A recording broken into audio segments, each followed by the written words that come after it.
time for me interviewing this guy. I see him every time throughout the newsroom. I see him sometimes in the morning meeting giving a forecast. Like to say a local legend. Is that the best way to describe you?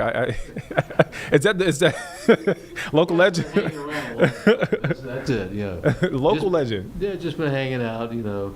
Long time in Charlotte. I've been in Charlotte since I was most of my adult life. Yeah. Has been here, and in radio and television. A few years in TV.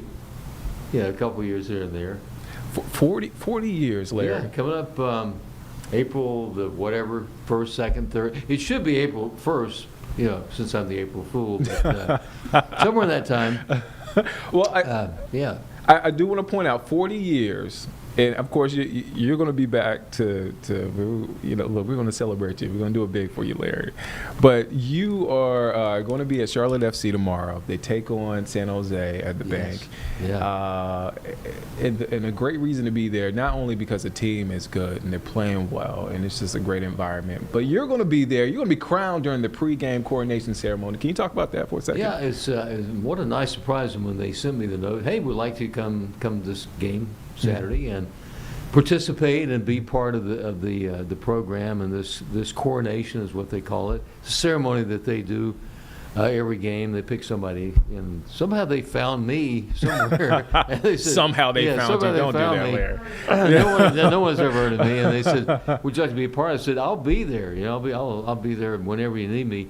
And it's that the thing about this team. It's inspired this community. It reminds me very much of when the Hornets first came to Charlotte back in the late 80s, how the whole city was excited about it. Not they're not excited about the other teams. We have, football and basketball, but the people that come to the Charlotte FC games, it's one huge party. And so there's a part of that. It's right at the beginning of the game where they crown somebody. They pick me, and I'll be there to join in the celebration, have a great time, make a lot of noise. Are you bringing the party? Well, no. He is the party. I'll be a small part of it, but it's going to be fun. I'm really looking forward to it. And the weather, the weather is pretty close to perfect. We're talking about probably starting out, beginning of the game in the low to mid 70s, and that's nice. It'll be sunny. Not too bad, and then by the end of the game, 60, 68. You start at 72 and end at 60. You can't do better than that. It may be a little bit breezy, but so we brought the great weather, perfect conditions, best crowd in Major League Soccer. Yes. And what more can you ask for? And I'll be there doing whatever they tell me to do. I do want to ask, do you ever? How do you embrace this, like when you're honored, because you've been here for so long, and when you're asked to be crowned, how do you embrace that? No, I didn't ask them to do that. They're doing that on their own. Yeah. But I mean, it's a real honor. I mean, I'm flattered by that. The fact that they thought enough to get in touch with me, and just to be a part of this community, and that spirit that takes place at every Charlotte FC game. Yeah. I mean, if you've never been there, I think even if you don't understand soccer, it's just a fun event. And tomorrow night, come on out, say hello, have a good time, have a few whatever you like to drink, and I'll join you with my Coca-Cola, as they say down south. Do I get a free ticket? Does that mean I get a free ticket? Well, I can't hear you. Do I get a free? Oh wow! The sound just went out.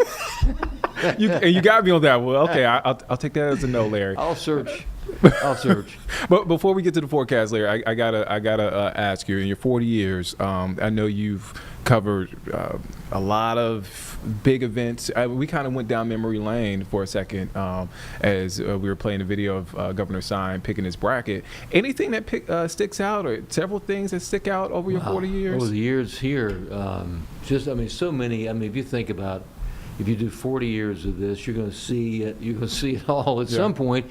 I mean, if you go back in enough time, it's I think of the very first time that they said, Larry, we want you to go to the beach and cover a hurricane, and doing that, and standing out there. Well, the beginning of my weather career, standing out there in the sand, the wind blowing. The sand. You've done it. The wind blowing at you, and you're standing there maybe embellishing it just a little bit. Yeah. We're standing here, winds are gusting over 80 miles an hour. As you can see, the heavy surf behind me. That was, just that first one of those doing that was very exciting. But it got to the point where I just said, why don't you send somebody else down there? I've done that. Once you've done that a couple of times, then obviously, you talk about the severe storms. And then I guess September 22nd, 1989 was the culmination of crazy things that can happen. Yeah. It was Hurricane Hugo. Yeah. And first of all, the technology at that time did not indicate to anyone that Hurricane Hugo would go inland. We knew that it would impact Charleston in that area, and it did. I mean, it pretty much destroyed Charleston. But when it started moving north, and we looked on the satellite imagery and saw that storm looked like it may be coming towards Charlotte. And so there were only two of us in the weather department at that time. Wow. And our studios were over on Hood Road, out kind of in the UNCC area. The building's still there. We had a huge tower, 1,400-foot tower, really literally next to the building. And so we split the time on the air. So Steve Raleigh, who's in Cincinnati now, he took a break. All of the few people who were there at the station did all of their broadcasting in the newsroom, with the exception of weather. We were in the studio. So when I was on the air, middle of the hurricane, just me in the studio, and I did see reports. I said, we got a report the winds have gusted up to 90 miles an hour in near Shaw Air Force Base, and I could hear something to my left, and there was just like a creaking sound while I was on the air. Then all of a sudden, boom! Is that the video that we The video that we have, yeah. where I'm kind of staring off, and I said, the ceiling just caved in beside me. Now, we only have one camera that's pointed to me, so you just see my reaction to the ceiling caving. And about 800 pounds of ceiling came through because a big 1,000-pound cable came off that antenna, hit the roof, and then came through next to me. Wow. And so what happened was, you don't see this part, but I go, about 800 pounds of the ceiling just caved into me. Rick Jackson was the news anchor, said, Rick, back to you. And then Rick goes, Larry, let me ask you something. Larry? We'll get back to Larry in a minute. Larry was on his hands and knees crawling out of the studio to get away, because I thought the whole building was going to cave in. So it took me like 5 seconds to get out of there. And then, but I really thought this is the first time a weatherman loses it in the act on the air. What was going through your mind at the time? I thought this is the end. I mean, I thought because there was so much noise, you really couldn't. I mean, what happens in the studio, you don't get the full effect from the tape that we have. But I mean, I looked over and there was this huge hole in the ceiling, and all this material was coming through. I thought, this is it. This whole thing's going to cave in on me. I'm live on TV. So I was out the door. It makes me think of, I think a lot of folks don't realize, like when we're on air sometimes, there are moving parts. Granted, that was a major moving part that was going on while you were on air, 36 years ago at this point? 1989, yeah. Oh, man. Yeah. September 22nd, 1989. It was, and Hurricane Hugo was such an anomaly because it did come so far inland. Yeah. It came through Charlotte with hurricane force winds, and I mean, it took out literally tens and tens of thousands of trees. And, for this area, it did a lot of damage. I mean, this power was out for some people over 3 weeks, but we only had, unfortunately, I say this, unfortunately, only one death and all that. Yeah. Some injuries. So we dodged the bullet as far as that, but as far as the devastation, I mean, it just trees down, power lines down, I mean, buildings, roofs off of buildings. Downtown was affected, glass shattered uptown. Wow.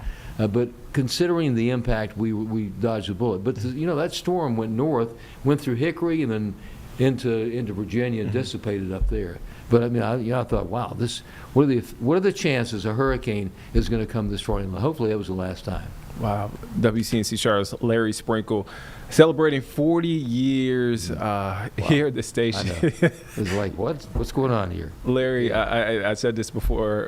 My barber says you have the best hair in the business. So I'll have this turned in about an hour.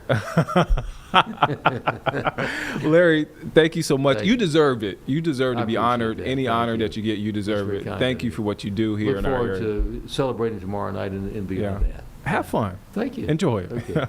All right, that's Larry Sprinkle with us. Again, celebrating 40 years. He's going to be at Charlotte FC. Can't get me tickets, so I guess that's a bummer. But thank you, Larry. I appreciate that.